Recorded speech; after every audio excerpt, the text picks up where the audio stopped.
Last week, Doug gave us an introduction to the book of Hosea, who was a minor prophet of the Old Testament. If you haven't read it, the background story of Hosea is an unusual one, as God instructs Hosea to marry a prostitute, who later leaves him to return to prostitution. Hosea goes after her and brings her back home, enforces a period of discipline where he doesn't know her as his wife, and then restores her to her full position as his wife. At first impression, one might be confused as to why God had instructed Hosea, a man of God, to marry what many of us would consider a most ungodly woman.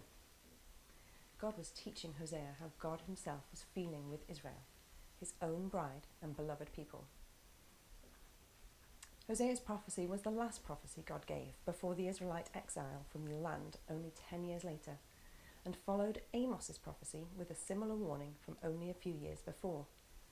God was desperately trying to get the attention of the Israelites so that they would know what he would be forced to do if they continued to ignore him. The northern 10 tribes of Israel had split off into a separate northern kingdom, leaving Judah and Jerusalem in the south, with the line of kings descended from David. The northern kingdom chose to appoint their own king with a line of their choosing, and in doing so had chosen their independence, which is the essence of sin. Their location was essentially the centre of a crossroads on a major trade route, and as a result it had many people passing through on a regular basis. The Israelites had the opportunity to witness to many the wonder and glory of their God, but instead they are reported to have been involved in swearing, lying, murder, stealing, committing adultery and bloodshed. They had become like the people around them, rather than being a light to the nations that God had set them apart to be. God quite simply wanted them to love him. He pleaded with them and gave them warning after warning, but they didn't change their ways. As I said, Hosea's personal experience with his wife mirrored that of God's experience with his people. God's argument with Israel and his compassion for them came out of the dilemma of, what do you do with a people whom you love but are unfaithful to you? God had made a covenant relationship with Israel, and he was not prepared to give up on them. Israel had been unfaithful to him, but God had remained faithful to them, just as Hosea's wife had been unfaithful to him, yet Hosea remained faithful to her. A covenant relationship demonstrates not only commitment, but also devotion, regardless of what happens.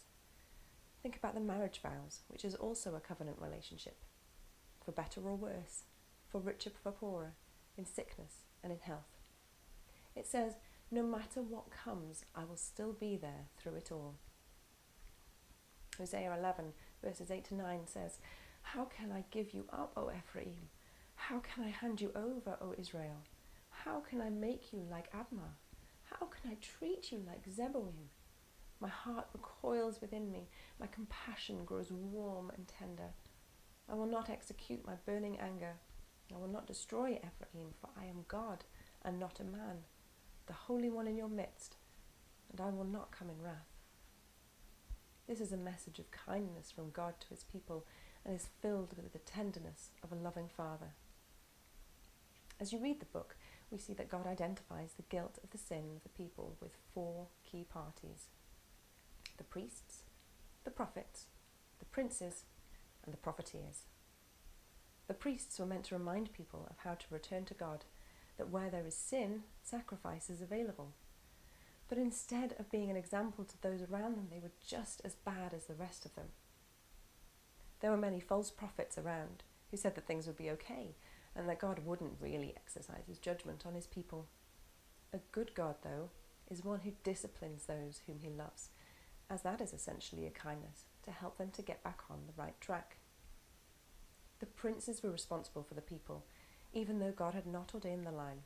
Again, they should have been an example, but they did not, and they chose to turn away from God. The prophetess were making money at the expense of the poor, and God is very clear about exploiting the poor. They were singled out by Hosea as corrupters of society. So what does any of this mean for us?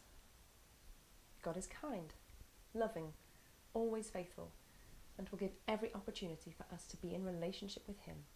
He simply wants us to love him back. As those claiming to be his people, we have a responsibility to not only set an example to those around us, but to guide people to the God who can restore them where there is sin.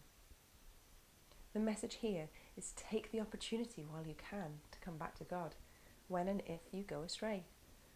Don't delay, as at some point the opportunities will run out and our time will be up. God gave Israel every opportunity to change their ways, and his cry through the prophecy of Hosea was that they would simply turn back to him. As I mentioned earlier, within only 10 years of this prophecy, the Israelites were exiled from the land, taken captive by the Assyrians and scattered as they had not changed their ways. They had had so many chances, so many warnings that God gave to them to give them the opportunity to turn around and do things differently. After this period of exile, God eventually and ultimately redeemed them by sending his son Jesus several hundred years later, which is mirrored in Hosea's marriage.